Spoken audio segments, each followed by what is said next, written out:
ৰাজ্যিক গ্ৰামীণ জীৱিকা অভিযানৰ অধীনস্থ আত্মসহায়ক গোটৰ সদস্যসকলক ডাঙৰীয়াই অসমৰ সকলোৰে হিয়াৰ আমঠু সদ্যপ্ৰয়াত শিল্পী জুবিন গাৰ্গৰ প্ৰতিচ্ছবিত শ্ৰদ্ধাঞ্জলি নিবেদন কৰিছে। অসম চৰকাৰৰ মাননীয় মুখ্যমন্ত্ৰী ডক্টৰ হিমন্ত বিশ্ব শৰ্মা ডাঙৰীয়া তেখেতৰ লগতেই আমাৰ মাজত আহি উপস্থিত হৈছেহি অসম চৰকাৰৰ মাননীয় মন্ত্ৰী অশোক সিংহল ডাঙৰীয়া, মাননীয় সাংসদ ৰঞ্জিত দত্ত ডাঙৰীয়া, বিশ্বনাথৰ সন্মানীয় বিধায়ক প্ৰমোদ বৰঠাকুৰ ডাঙৰীয়া, চতিয়াৰ সন্মানীয় বিধায়ক পদ্ম হাজৰিকা ডাঙৰীয়া,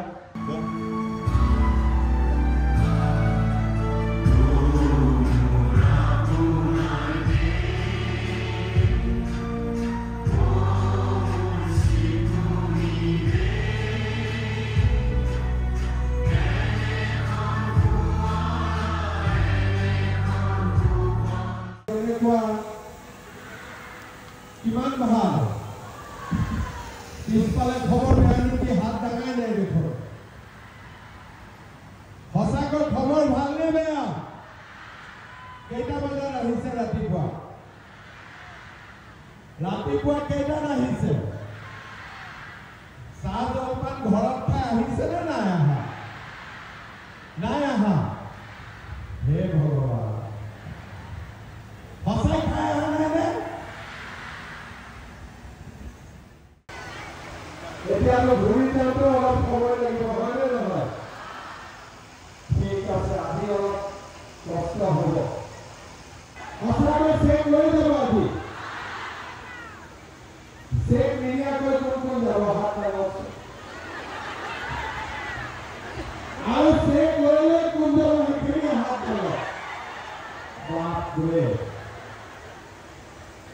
আজি সভাত ডাঙৰীয়া, দিগন্ত ঘাটোৱাল ডাঙৰীয়া, অমিয় ভূঞা ডাঙৰীয়া, কৃষ্ণ কমল তাঁতী ডাঙৰীয়া, বিশ্বনাথ জিলা পৰিষদৰ সভানেত্ৰী সুমিতা তাঁতী ডাঙৰীয়ানী, আমাৰ ৰাজ্যিক পৰিবহণ নিগমৰ অধ্যক্ষ পল্লৱ লোচন দাস ডাঙৰীয়া, অমৰজ্যোতি বৰঠাকুৰ ডাঙৰীয়া, কুন্তলমণি শৰ্মা বৰদলৈ, প্ৰবীণ হাজৰিকা, পৰেশ বৰকাকতি, জিলা আয়ুক্ত সীমান্ত কুমাৰ দাস আৰু আমাৰ জিলা সভাপতি অসীম দাসকে আদি কৰি মঞ্চত উপবিষ্ট বিশিষ্ট ব্যক্তিসকল, আই মাতৃসকল আৰু যুৱক যুৱতী বন্ধু বান্ধৱীসকল, পোনপ্ৰথমে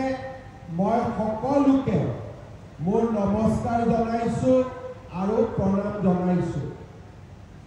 আজি আমি ইয়াতে কিয় সমবেত হৈছোঁ যে মহিলা উদ্যমিতা আঁচনি চৰকাৰে যি আমাক প্ৰতিশ্ৰুতি দিছিলে যে আমি 10,000 টকাকৈ দিম, সেই প্ৰতিশ্ৰুতি পূৰণ কৰি আজি চৰকাৰে আপোনালোকক 10,000 টকাকৈ দিব। আৰু যে আজি অসমৰ আত্মসহায়ক গ্ৰুপৰ বা গোটৰ 8 লাখ মহিলা লাখপতি বাইদেউ হ'ব পাৰিছে। আজি আমি আপোনালোকক 10,000 টকাকৈ প্ৰতিগৰাকী মহিলাক আমি ইয়াতে বিতৰণ কৰিম। বিজেপি ভোট দিব নে নিদিব?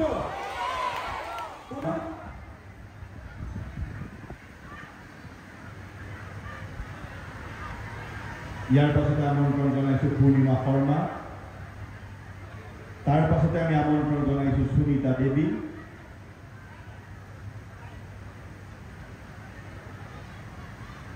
মমি দৈমাৰী,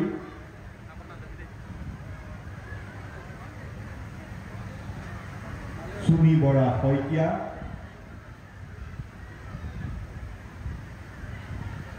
শান্তি দেৱী,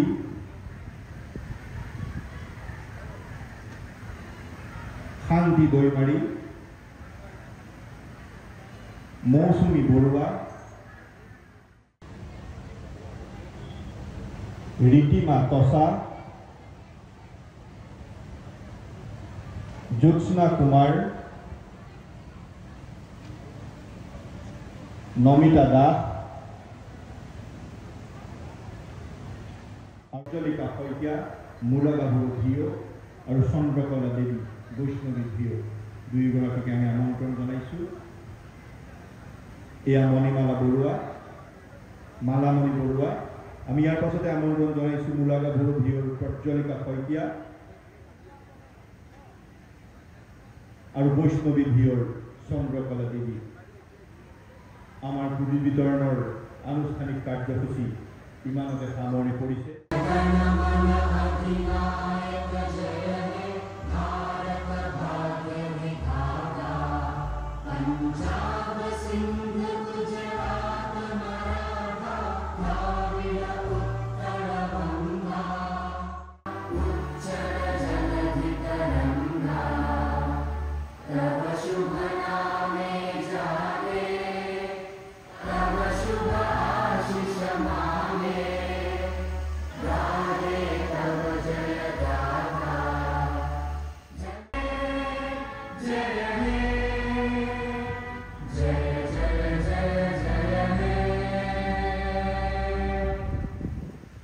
সকলোকে পুনৰবাৰ ধন্যবাদ আৰু কৃতজ্ঞতা জ্ঞাপন কৰি আজিৰ সভাৰ কাৰ্যসূচী ইমানতে আনুষ্ঠানিকভাৱে সামৰণি পৰিল বুলি ঘোষণা কৰিলোঁ।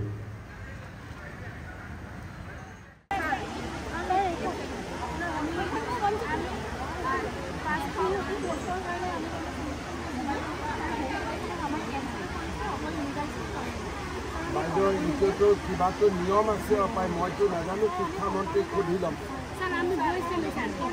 মই এবাৰ শিক্ষামন্ত্ৰীৰ পৰা সুধি ল'ম।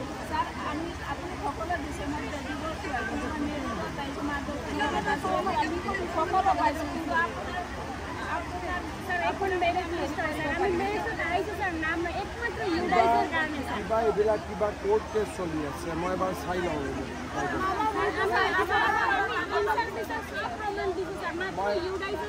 মই এবাৰ চাই লওঁ কি আছে, চাই পেলাই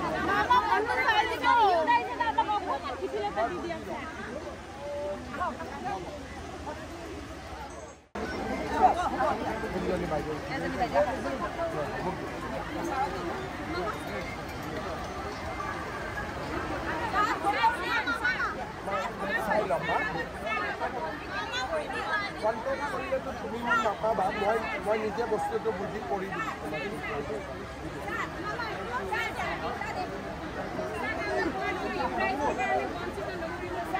বাইদেউ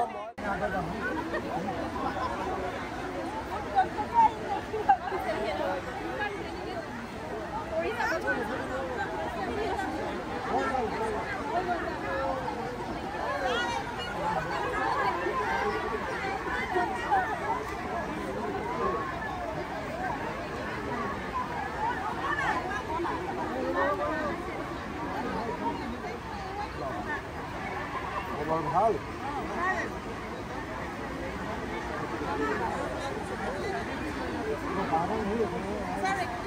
এটা কেমেৰা কৰি দিম, তেতিয়া মই আপোনাক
গুৰুতৰভাৱে চোট পাইছে যিহেতু আকৌ এই ধুই কৰিব নালাগে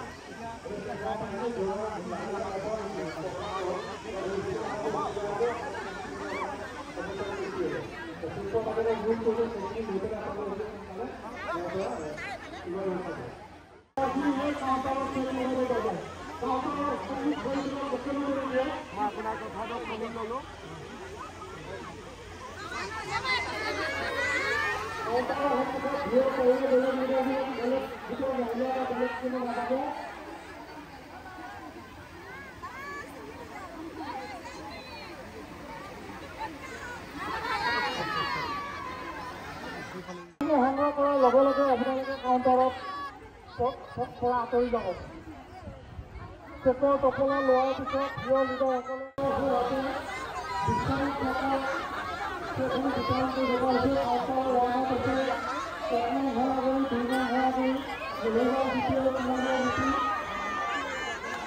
কাউণ্টাৰ 2 আছে কাউণ্টাৰ হোৱাতে 2 নং দক্ষিণ নামশংকৰ জ্যোতি পূবতটীয় জ্যোতি হিমালু জ্যোতি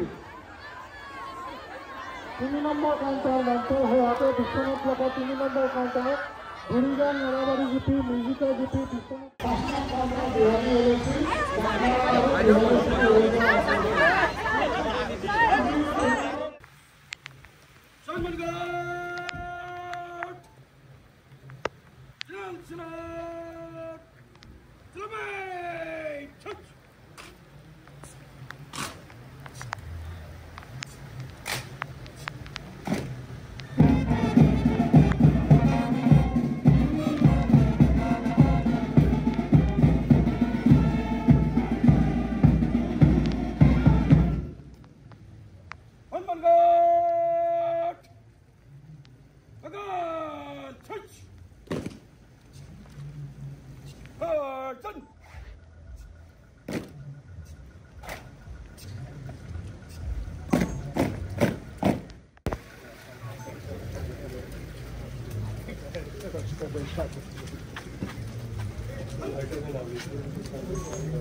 तो इसका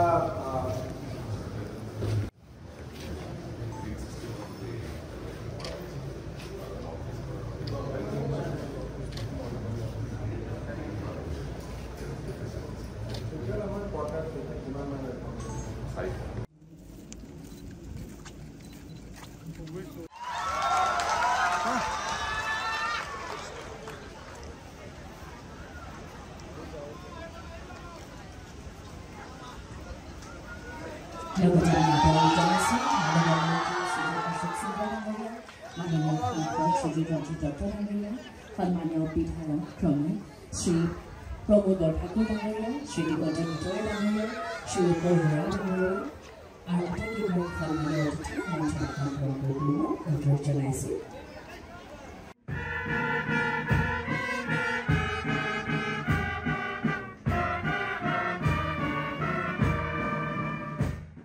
S for sleek and sensible, M for modern and mobility one, A for alert and accountable, R for reliable and responsive, T for techno-savvy and trained. মাননীয় মুখ্যমন্ত্ৰী ডক্টৰ হিমন্ত বিশ্ব শৰ্মাৰ নেতৃত্বত স্মাৰ্ট পুলিচিঙৰ এই বৈপ্লৱিক চিন্তাটোক অধিক গতি প্ৰদান কৰি অসম আৰক্ষীয়ে বিভিন্ন পদক্ষেপ গ্ৰহণ কৰিবলৈ আৰম্ভ কৰে। অসম আৰক্ষীৰ আন্তঃগাঁথনিৰ এক নৱ সংযোজন আজি বাস্তৱ ৰূপত থিয় দিছে বিশ্বনাথত। বিশ্বনাথ কুমুদ আৰু কৌস্তৱ মুনিৰ গুপ্তকাশী এই বিশ্বনাথৰ লগতেই জড়িত। মহাদেৱ শিৱৰ আশীৰ্বাদ পুষ্ট এই বিশ্বনাথতে অসমৰ ইতিহাসৰ বহু সোণালী অধ্যায় ৰচিত হৈছে। ভাৰত মাতা কি, ভাৰত মাতা কি। বহুত বহুত ধন্যবাদ। আমাৰ 5th আসাম পুলিচ কমাণ্ডো বেটেলিয়নৰ কমান্ডেন্ট আৰু অফিচাৰ্ছ আৰু জোৱানসকল, আমাৰ সভাত উপস্থিত আই মাতৃসকল আৰু যুৱক যুৱতী বন্ধু বান্ধৱীসকল, অসম আৰক্ষীৰ বাবে আজি এটা ঐতিহাসিক দিন। মুখ্যমন্ত্ৰীৰ দায়িত্ব লোৱাৰ সময়ত আমাৰ অসমত এটা কামাণ্ডো বেটেলিয়ন আছিল আৰু সেই কামাণ্ডো বেটেলিয়নৰ হেডকোৱাৰ্টাৰ গুৱাহাটীৰ কাষৰ মান্দাকাটাত আছিল। অসমৰ দৰে এখন ৰাজ্যত য'ত বিভিন্ন আইন শৃংখলা সমস্যাৰে জৰ্জৰিত, এনে এখন ৰাজ্যত আমি অনুভৱ কৰিছিলোঁ যে অসমক আৰু কেইবাটাও কামাণ্ডো বেটেলিয়নৰ প্ৰয়োজন আছে। ৰাজ্য চৰকাৰে প্ৰতিশ্ৰুতি দিছিল যে আমি 1 লাখ নতুনকৈ নিযুক্তি দিম আৰু 1 লাখ ল'ৰা ছোৱালীক নতুনকৈ নিযুক্তি দিবৰ বাবেও পদ নতুনকৈ সৃষ্টিৰ প্ৰয়োজন আছিল। আৰু সেইবাবে আমি অসমত সিদ্ধান্ত লৈছিলোঁ যে আমি নতুনকৈ আৰু 5টা কামাণ্ডো বেটেলিয়ন সৃষ্টি কৰিম। যুৱক যুৱতীয়ে কৰ্মসংস্থাপন পাব আৰু আইন শৃংখলা পৰিৱেশ নিয়ন্ত্ৰণৰ বাবে আমি CRPFৰ ওপৰত ডিপেণ্ডেন্সি লাহে লাহে আমি কমাই দিব পাৰিম। ৰিক্ত পদ নথকা এটা নতুন আধুনিক পুলিচ ফ'ৰ্চলৈ ৰূপান্তৰ হৈছে। আমাৰ প্ৰশিক্ষণৰ ব্যৱস্থা ইমানেই উন্নত হৈছে যে অসম আৰক্ষীৰ দেৰগাঁৱত থকা লাচিত বৰফুকন পুলিচ একাডেমী এতিয়া অসমৰ আৰক্ষীৰ প্ৰশিক্ষণৰ লগে লগে গোৱা, মণিপুৰ আদিৰ পৰাও আৰক্ষীৰ দল আহে আৰু আমাৰ ইয়াত প্ৰশিক্ষণ গ্ৰহণ কৰে। যে হাইলাকান্দিৰ দামচেৰা, কাৰ্বি আলমৰ দলদলি, শিৱসাগৰৰ গেলেকী, বিশ্বনাথৰ পাভৈ আৰু তিনিচুকীয়াৰ অম্বিকাপুৰত আমি কামাণ্ডো বেটেলিয়ন নিৰ্মাণৰ বাবে যি ব্যৱস্থা লৈছিলোঁ তাৰ প্ৰথমটো বেটেলিয়ন আজি দ্ৰুত গতিত আগবাঢ়িব পাৰিছে। সেই বিকাশৰ মহান মন্ত্ৰৰে উজ্জীৱিত হোৱা জিলাসমূহৰ ভিতৰত বিশ্বনাথ জিলা এখন অন্যতম। আজি বিশ্বনাথত ডাঙৰ মেডিকেল কলেজ হৈ আছে, ষ্টেডিয়াম হৈছে, DC নতুন কাৰ্যালয়, আৱৰ্ত ভৱন, পাভৈত কামাণ্ডো বেটেলিয়ন। বিশ্বনাথ জিলা নতুনকৈ জন্ম হোৱা জিলা হ'লেও আজি উন্নয়নৰ দিশত ই পুৰণা জিলাসমূহকো চেৰ পেলাবলৈ সক্ষম হৈছে। ধন্যবাদ, জয় হিন্দ, বন্দে মাতৰম। মোৰ লগত আকৌ এবাৰ ক'ব, ভাৰত মাতা কি, ভাৰত মাতা কি। বহুত বহুত ধন্যবাদ।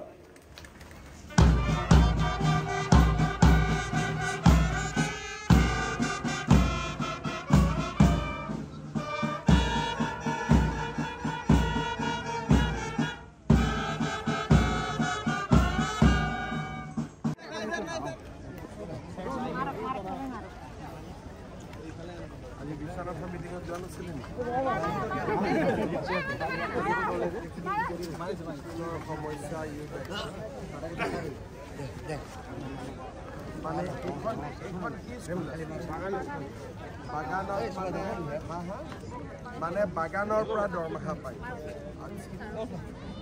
এখন কোন টি গাৰ্ডেনত ইয়াতে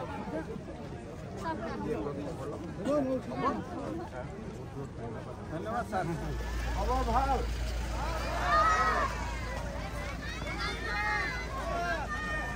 পৰিবি পুলিচত এটা হাইকোৰ্ট হৈ আছে, এই মাহত ঠিক কৰিছে। চবৰে ভাল নে?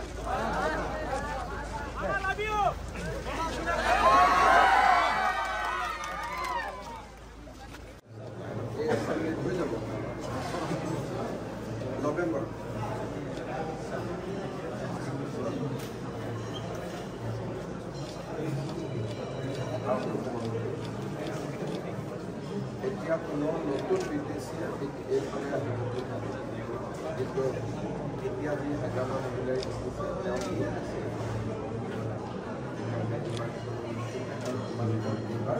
যিটো আমাৰ গয়া মুখাৰ্জী এইটো নৱেম্বৰৰ এছেম্বলিত পাছ হ'ল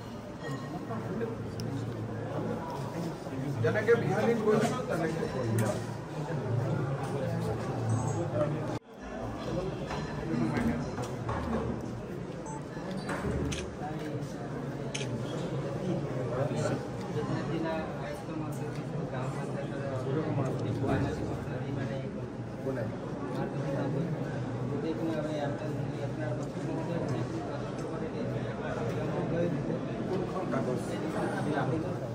দিয়া হৈছে বিশ্বনাথ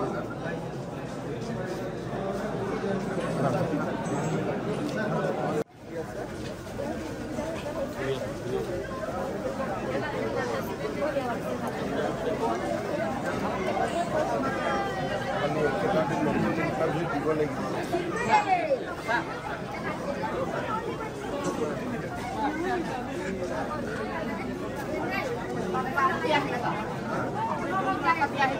हाँ 5 किलोमीटर ब्यास है